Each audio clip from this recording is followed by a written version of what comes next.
Welcome to the Deep Dive. We're your shortcut to getting up to speed on the big stories. Today, we've got quite a stack of sources taking us across Europe, really focusing on two critical narratives. That's right. We're looking at some very high-stakes international diplomacy and then switching gears to the climate emergency. Very urgent, very real. Exactly. And our job, as always, is to pull out the key insights, maybe some surprising facts, so you feel properly informed, but, not buried in information. So let's dive in. It's a fascinating contrast, isn't it? You've got these, closed-door talks between leaders deciding huge geopolitical moves, Right. and then, boom, the immediate, very physical impact of climate change hitting millions of people. Yeah, these sources really throw that into sharp relief. They do. Both need urgent attention. Okay, so let's start with the diplomacy. That big meeting everyone's watching, the Trump-Putin summit. The one in Anchorage, Alaska? Yep, scheduled for Friday, August 15th, kicking off 11:30 a.m. local time. Which is, 8:30 p.m. in the UK? 9:30 p.m. Central European time. That's it. And there's a lot of buzz, a lot of anticipation, maybe even a fair bit of nervousness around this one. Understandably. Right. And we actually have some decent detail on the logistics, surprisingly. Oh, yeah. Yeah, the Kremlin's foreign policy advisor, Yuri Ushakov, he briefed the press, said the presidents will have a one-on-one meeting first, just with translators, Okay, standard enough. then a wider meeting with the delegations, and after that, a working breakfast. And the Russian delegation, any names we should be watching? Definitely. You've got the big hitters, Foreign Minister Lavrov, Defense Minister Belousov, Finance Minister Silvanov, all there. Right, the key cabinet members. But there's one name that really jumps out, actually. Who's that? Kirill Dmitriev. He's the head of Russia's sovereign wealth fund. Okay. Why is he significant here? Well, he's been called the Kremlin's Witkoff whisperer. Witkoff whisperer. Yeah, basically seen as this trusted go-between, specifically tasked with getting a message to the White House. And that message is? That Russia is serious, genuinely serious, about peace. And crucially, that President Zelensky is the one blocking it. That he's the obstacle. Wow. So his presence really signals it's not just standard diplomacy. There's a financial angle, a specific influence campaign baked in. Precisely. It shows it's a multi-layered strategy. They're using finance, targeted messaging, alongside the usual diplomatic channels. So this summit, it's about much more than just finding a quick fix for Ukraine. Oh, absolutely. Ukraine is the central topic. Sure, that's what they're saying. But the Kremlin's aiming much higher. Like what? Like a comprehensive reset of U.S.-Russia relations. That's the phrase being used. A full reset? Yeah. They're looking beyond just a peace deal. Think cooperation on trade, minerals, oil, the Arctic. And what do they want in return? Well, the expectation seems to be lifting sanctions Sure. on Russian businesses, on oligarchs. That's likely the price tag. Okay. And then after the talks, there's the press conference, the joint one. Yes. The moment everyone holds their breath for. It definitely brings back memories of Helsinki in 2018, doesn't it? That infamous appearance. Infamous is the word. When Trump seemed to side with Putin over his own intelligence agencies on election interference. Right. So beyond just the awkward optics, what are the real worries this time, especially for Ukraine and the European allies? The anxiety is really high. The fear is that something said there, some off-the-cuff remark, or even just the perceived dynamic, could signal a weakening of U.S. sanctions. Which are seen as absolutely critical. Exactly. They're a key pressure point on Russia. And Helsinki showed how unpredictable those joint appearances can be. So yeah, lots of nervousness. A critical point indeed. So given that background, how are European leaders trying to, manage the situation, to influence things before Trump even gets in the room with Putin? It's fascinating, actually. There's some serious back-channel diplomacy going on. And the Wall Street Journal had this story. Really interesting insight. Yeah, about the Finnish president, Alexander Stubb. Right. Apparently, he's struck up this unexpected bond with Trump. They golf together. Now they chat on the phone regularly. Who knew? And it's apparently vaulted Stubb, who isn't that well-known globally, into this key role. A back-channel conduit. Exactly. The WSJ calls him a key conduit for European officials seeking to influence Trump. And Stubb himself told the Journal something like, "We Finns don't have a hidden agenda. We're quite blunt." He said he could tell Trump what Europeans or Zelensky think, and then report back to his European colleagues what Trump is thinking. Very direct. That bluntness seems important. Apparently so. And it's happening so much that Finnish diplomats in D.C. are joking they hear about U.S. developments from their own president back home first. Huh, quite the reversal. Shows how personal relationships can sometimes cut through the usual diplomatic noise.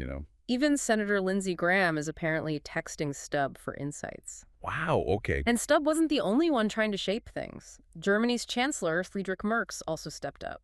Right, he led that coalition of the willing video conference. On August 13th, a very focused strategic call with other European leaders. And the reporting suggests Trump sounded maybe slightly less alarming afterwards. Yeah. They apparently imposed some real discipline on that call, about an hour-long, clear structure, short presentations, no long rambling speeches. Smart. Very strategic. Yeah. And crucial discipline, it seems, designed to keep the message clear and prevent things going off track. Definitely. And speaking of keeping things on track, there was specific advice for President Zelensky on that call. He was strongly encouraged not to allow himself to be provoked. They really wanted to avoid a repeat of that disastrous Oval Office clash back in February. I remember that. Didn't go well. No, but the key thing is this time Zelensky followed this advice. Okay, that's significant.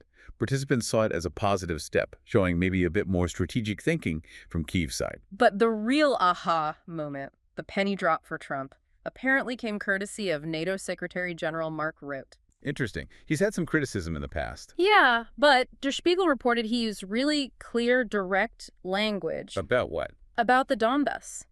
He apparently told Trump flat out, if Russia keeps permanent control of those eastern cities, it creates a motorway to Kyiv. Ooh, stark image. Yeah.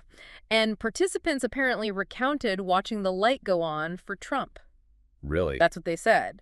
And then Trump reportedly said he didn't intend to negotiate away territory. And the Ukrainians. They applauded loudly, according to the report. Wow. So it wasn't just about Trump's habits. It shows how a clear, well-timed strategic point can actually shift thinking in these high-level talks. Exactly. Even the small details of how you engage can make a huge difference. And Der Spiegel made that observation, didn't they, that Trump listens to whoever talks to him last. Yeah, that little psychological note. It suggests that being concise, direct, and getting that last word in right before a big meeting, it can be incredibly effective. A tactic these European leaders seem to be learning. Meanwhile, President Zelensky has been busy, too. He popped over to London. Right. Met with the UK Prime Minister, Keir Starmer. Who greeted him with a big hug, a clear signal of support. Solidarity. So, what's the view from Kyiv on all this maneuvering by the bigger powers? Are they hopeful? Naive? Not naive, no. The reporting suggests Kyiv is very realistic. They have no illusions about Trump. Okay. And that Ukrainians have been doing everything they can to basically fix relations with America. They know it's crucial. So they're prepared for anything. Pretty much. It's understood in Kyiv that no one will be surprised if Trump comes out of the Putin meeting and blames Zelensky for the whole war. Wow. That's pretty pragmatic. Grim, but pragmatic. It's the reality they're dealing with. But despite that realism, there was one positive signal, right, from the EU? Yes, exactly. The European Commission welcomed the fact that Trump indicated the U.S. could be part of providing security guarantees for Ukraine. They're focusing on the potential commitment itself. Right. The EU spokesperson basically said, look, it doesn't matter exactly how we arrived at this point. The important thing is the commitment might be there. Shows how much they need those guarantees. Okay, that really covers the diplomatic chessboard well. But, like you said at the start, while all this is happening behind closed doors... There's another crisis unfolding right out in the open. Southern Europe. The climate emergency hitting hard. Yeah, let's shift focus there. The sources are full of reports about extreme heat. Extreme temperatures just continuing across large parts of Southern Europe. And the result? Dangerous wildfires. Spain, Greece, Albania. And the human cost is already mounting. Tragically, yes. 3 deaths reported in Spain just recently, including a 36-year-old man fighting a fire in Castile and Leon. Awful. And Albania. Wildfires there actually detonated buried artillery shells from World War II. Yeah. Caused huge explosions. An 80-year-old man also died there. Good grief. Greece is battling hard, too. Massively. Close to 5,000 firefighters deployed. And even then, 15 firefighters and 2 volunteers have been injured. It's intense. Spain seems particularly hard hit, a real case study in climate vulnerability. It really is. Right now, 14 major wildfires burning across 7 different regions. And the heat itself. Unrelenting. Over 1,500 deaths have been linked just to the heat waves this summer alone. 1,500. Yeah, and just on one day recently, on Monday, 198 weather stations in Spain hit 40 degrees Celsius or higher Yeah, 198 places. in the first 20 days of August. Likely to be the warmest August start on record for them. Those numbers are just staggering. Spain's environment minister, Sarah Adelson, she called the wildfires a clear warning, right? Proof of vulnerability. She did. And Spain's asked the EU for help for 2 water-bombing claims. But there's commentary, Maria Ramirez wrote about this, suggesting a disconnect, that Spanish politicians are in denial.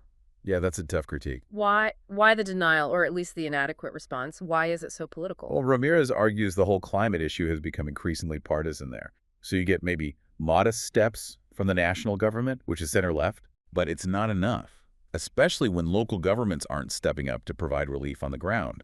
There's this gap. And the local failures, they're really noticeable. Oh, yeah. Madrid is singled out as among the worst offenders. Houses. Public cooling centers. Huh. Almost non-existent. Yeah. That central square, Puerta del Sol, apparently it was renovated but still feels like a concrete frying pan all summer. Not ideal. Not at all. And they only spent $1.5 million on some flimsy shades after people protested. Just flimsy shades. Compare that to cities like Valencia or Barcelona. They have actual networks of climate shelters, mapped public places like libraries, museums, where people can go to escape the heat. So a real difference in local priorities and planning. A huge difference. It shows how local decisions can either make the heat wave dangers worse for people or actually help them cope. Such a vivid example of policy hitting everyday life. And it's not just the fires and the heat deaths, is it? The sources mention other impacts across Spain. No, it's widespread. Crops ruined by hail, high-speed trains getting disrupted, whole neighborhoods just baking.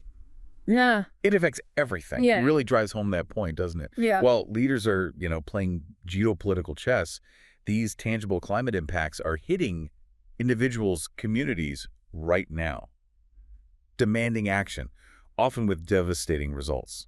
So this deep dive really took us through that intricate dance of diplomacy, the run-up to this pivotal U.S.-Russia summit, and at the same time just laid bare the stark reality of the climate emergency hammering southern Europe. 2 huge challenges demanding attention. Absolutely. It underscores how these global issues, geopolitical or environmental, they need strategy, they need focus, and sometimes they involve facing really uncomfortable truths. Well said. So as we watch how these high-level talks play out, and as we see communities grappling with more and more of these natural disasters, maybe the question for you, our listener, to think about is this. What kind of actions do you think will actually make a real difference in tackling these twin massive challenges facing our world?